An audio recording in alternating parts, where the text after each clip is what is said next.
नमस्कार, मैं हूं देवकीनंदन मिश्र। डीएनएम शो में आपका एक बार फिर स्वागत है। पेटीएम हर आम खास सबके मोबाइल में ये पेटीएम ऐप ज़रूर होगा।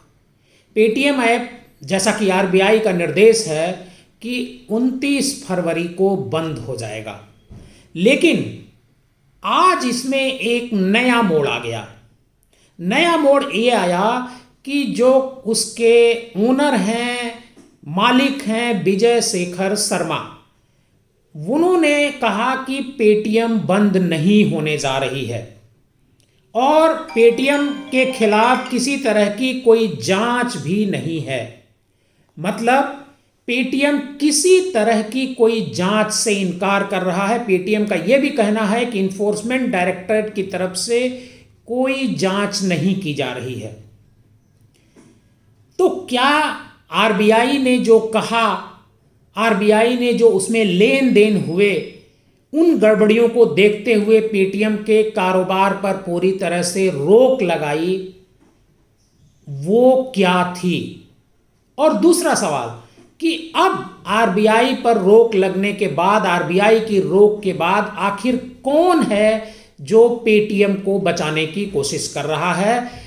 क्योंकि करोड़ों रुपया लोगों का पेटीएम में लगा हुआ है। और आपको मैं ये भी बता दूं कि प्रधानमंत्री नरेंद्र मोदी खुद पेटीएम का विज्ञापन कर रहे थे। ऐड आया था अखबारों में नोटबंदी के दौरान और कोविड के दौरान, उसमें विजय शेखर शर्मा की तस्वीर तो थी, पेटीएम नाम था, नरेंद्र मोदी की तस्वीर भी थी। और आप जानते हैं कि नरेंद्र मोदी मतलब प्रधानमंत्री की तस्वीर कोई भी अखबार के विज्ञापन में बिना पीएमओ की अनुमति के नहीं हो सकती है। तो पीएमओ की अनुमति के बाद ये सब किया गया। तो क्या पीएमओ इसमें शामिल है? क्या पीएमओ की तरफ से पेटीएम को बचाने की कोशिशें हो रही हैं? पेटीएम के काले कारोबार को बचाने की कोशिशें हो रही हैं? ये एक बड़ा सवाल है।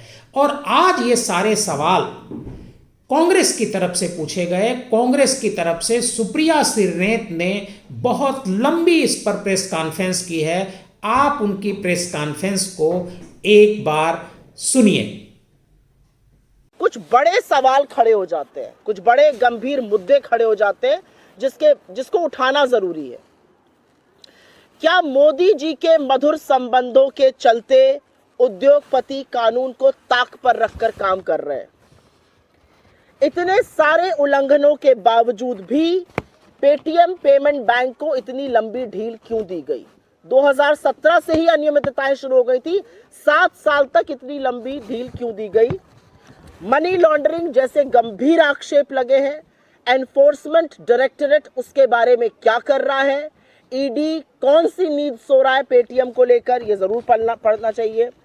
पेटीएम ने बीजेपी, भारतीय जनता पार्टी और पीएम केयर्स फंड को कितना चंदा दिया और क्या उस चंदे की बदौलत वो आज तक बचा रहा है? पहले अडानी और अब ये बार बार जो मोदी जी के लाडले हैं, उनके खिलाफ एजेंसियां शिथिल क्यों पड़ जाती हैं? ये अपने आप में एक बड़ा सवाल है। और अंत में 2 सवाल जरूरी हैं। ईडी के 95% केसेस विपक्ष के लोगों के खिलाफ है, क्या ईडी इससे संतुष्ट है? और पेटीएम का तमाम ट्रांजैक्शन में लेन देन है, 10 करोड़ से ज्यादा तो पेटीएम के उपभोक्ता हैं। क्या यह डेटा भारतीय जनता पार्टी के साथ शेयर हो रहा है? सरकार की दी हुई जानकारी के मुताबिक वित्तीय वर्ष 2023 में करीब 137 लाख करोड़ का डिजिटल पेमेंट हुआ, जिसमें पेटीएम का अच्छा खासा शेयर है।